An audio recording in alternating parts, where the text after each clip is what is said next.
We definitely gained a lot of knowledge over the year about actually running a business. The jobs are the easiest part by far. Yeah.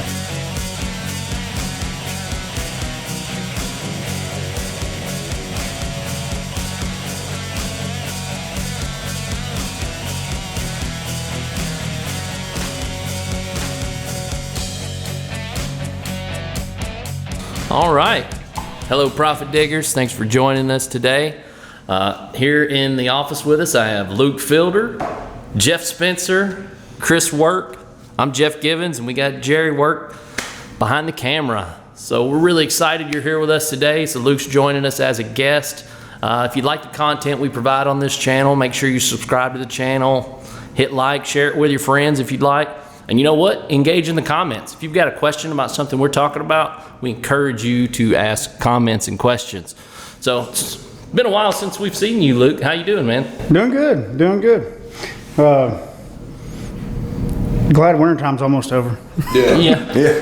Is that traditionally a slow period for you? Yeah, absolutely. We've actually been pretty busy, surprisingly, but like I said, spring's on the horizon, so that's always a great thing. Yeah. In the dirt moving world, that's for sure. Now, do you try to get bids out early while you're in your downtime, or are people just not even fishing for bids at that point? There are, but it's usually, we know we're waiting on springtime, so we got some time. So I'm like, well, prices change since between now and then. I can give you a ballpark estimate or whatever. It's off the top of my head, but other than that, it's kind of a hit or miss. We still got to go back and whenever it's time to do the job, actually get a detailed bid in. And as you can see, we get no more rain tonight too. So. Right, yeah. Rain might help. Yeah, it might have an early weekend. Yeah. Well, the 2 ponds I just did last week, they ought to be filling up quick. Well, that's good. That's good. It's planned. Right, exactly, yeah. That's right. Yeah, you can follow up with the customers. Like, how you liking that new pond? Yeah, I called one in favor for the big guy. Right. That's right. That's right. Now, Luke, let's see. I'm trying to remember the last time you joined us. It's been a while, but you had just started your company at that time. Is that right? We've been in business for a little. TriStar Land Solutions. My bad, Landstar. LLC. LLC. Yes. Correct. Yes. And that was, so you've been in business now, what, about a year? Is that right? Yeah, it's just over a year. We were in business a year, January 27th, I think. Okay. Yeah, so just over a year. I think the last time we were about 6 months in. Yeah. Oh, okay. Somewhere around there, yeah. Yeah.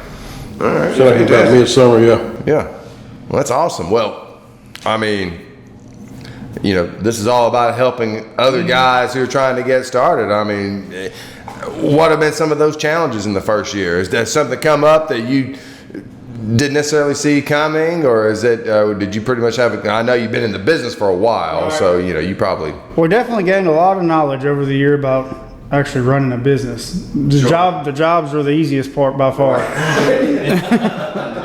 Yeah.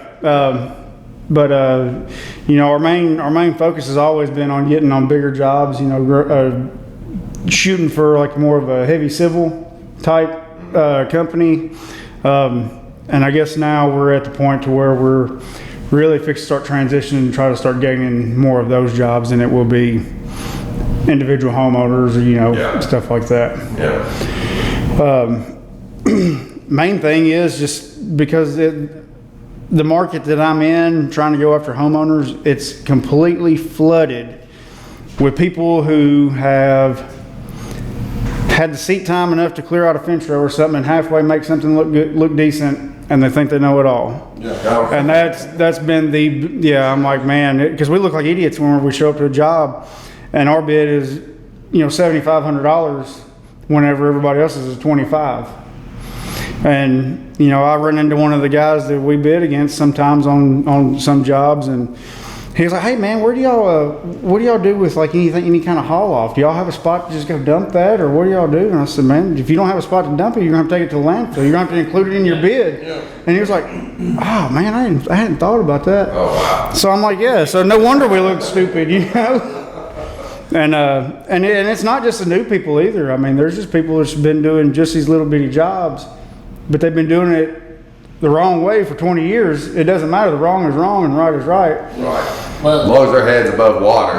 Yeah, I guess so. I mean, there's yeah. no job cost tracking whatsoever that they're doing. Yeah. And it's ridiculous. And that's one thing, we really try to strive to new upcoming businesses, that's getting started. Mm-hmm. If you don't know what it costs you to operate, how can you give an accurate bid? Right, exactly. And the only way to know what it costs you to run is to do job costing. Mm-hmm. And what sucks is about starting a new company. If you don't have someone that's been in the field to track those costs and know what it costs to run a piece of machinery or multiple pieces of machinery, and all that goes with it, then it's trial and error. You've got like a 6 month to a year to figure out, basically a year to figure out what your overhead is, how much it costs you to run a machine, how much money did you make or lose in that first year, and then, you can kind of get a good feel to see, like, this is where I need to be. And it's okay to take one on the chin when you're getting started. Right. That's the only way to find out. but taking one on the chin over and over and over and over and over again is right. You don't want that to be a vicious cycle. Right? Yeah, exactly. I mean, that's what I don't understand. I'm like, man, guys, y'all don't see this happening. You're just in a cycle of just barely making it. That's what it seems like. Yeah. Now, in that case, Jeff Spencer, like where you have a market like that, to where people are really undercutting themselves, undervaluing their work, and maybe they're just making ends meet, and that's okay for them. If you're trying to build a business, grow a business, what can you do? Well, and what you're saying, it happens more and more all the time. New companies get started, they get to a certain size, and you never see them grow. It may be because they don't want to grow, but most of the time it's because, they're not putting enough money in their bids. They're able to pay their bills, they're able to pay their men, and they can pay themselves a decent wage, but they can never put money back in their company to make that company grow. They'll just be stagnant. Be stagnant, yes. And, if you're in a situation where that's happening to you, you might have to look at your market. If you're in a local market where you live, say you live in a small town or something, maybe there's one or two contractors got that, wrapped up, and they do it, dirt cheap because they want to stay home. And it's hard to compete with them because, like my dad said years ago, I remember we turned in a bid to a guy, and he said something about us being too high or something, and my dad said, well, I got my experience, 30-something years ago. He said, I'm here to make money now. And that's what the kind of mentality you got to have. Mm-hmm. You got to know what it costs you to work. You got to know what your overhead is, and then you want to know what profit you want to make on top of that. That profit's going to determine how you grow your company, how investments are made to further the future of that company. Yeah, and Luke, you said something that kind of caught my ear, is you said you look stupid putting out a large bid like that. And I don't think that makes you look stupid at all. I think it's the audience you're presenting the bid to. Right. If you present that to a homeowner, I mean, and I'm sure we're all guilty of it, if someone presents a very expensive bid to us, or what we would consider expensive, like, well, we're going to go with the cheaper bid, because we don't know, we're not experts. But if you were to take that same bid and that level of quality that shows like, hey, I've really accounted for everything here, or I've done my due diligence at least. Right. If you present that to someone who's qualified, like a GC or someone who knows kind of that realm, I think at that point you don't look, in your opinion, you don't look stupid anymore. You look, this person understands the work. And they understand their costs. And that's why we are trying to transition from more like general contractor type clientele than homeowner clientele. Well, just because they have an understanding of what it all goes into. Because I mean, it's not like whenever we turn in an estimate or a bid or whatever, we're not just giving them a flat rate of this much and that's it. No, I mean, whenever we turn it in, I mean, obviously we use Profit Dig, and so I mean, I think we use the option 7 on the preset the bid template. Yeah, the bid templates. Yeah. And it kind of gives a broke down price list. Where the majority of people are like, well, this is what it costs and this is what we're going to charge. Yeah. No questions answered whatsoever. Yeah. And we've talked about that in some of our other podcast stuff along a while back. But people get complacent. They get to where I can move dirt for this amount. I can lay pipe for this amount. Yeah. And it gets in their mind. Well, material prices, especially this past year, I mean, they've been all over the place, and they haven't came down much. I mean, it's been more of a steady rise. Yeah. And it can come back and bite you in the ass. Right. Well, I know our partner, he went and he delivered some stone to somebody the other day, and he got a price, and they give him a price per load for a single axle dump truck. And they was like, now after this date, crusher run is going up 13 something dollars per ton after that date.